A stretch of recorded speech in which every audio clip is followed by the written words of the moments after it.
তো দেখো বন্ধুরা, আজকে কি কি রান্না করলাম তোমাদের সাথে শেয়ার করব। তো এটা হচ্ছে ভাত, গরম গরম ভাত। আর এদিকে হচ্ছে গিয়ে চিকেন চাপ। দেখো, চিকেন চাপ রান্না করেছি, খুব সুন্দর হয়েছে চিকেন চাপটা, একদম মাখো মাখো। আর বড় বড় পিস করে করে করেছি, দেখো বড় বড় পিস করে করে করেছি। এই যে সব পিসগুলোই বড় বড়, একদম বড় বড় পিসের চিকেন চাপ, বিয়েবাড়ি স্টাইলের।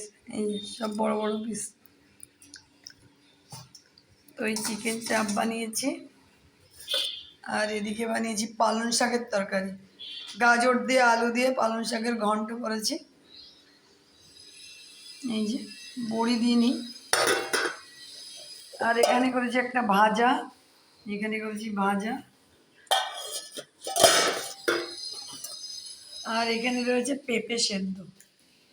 পেঁপে সেদ্ধটা নুন আর তেল দিয়ে মেখে নেব। তাই এই আছে, আজকে এই রান্না করেছি, এই তিনটা। এখানে আছে ডাল চচ্চড়ি, এখানে আছে ডাল চচ্চড়ি।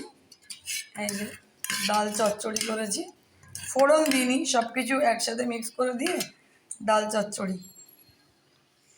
এই আইটেম আছে খাওয়ার। চলো গরম গরম খাবারটা খেয়ে নিই।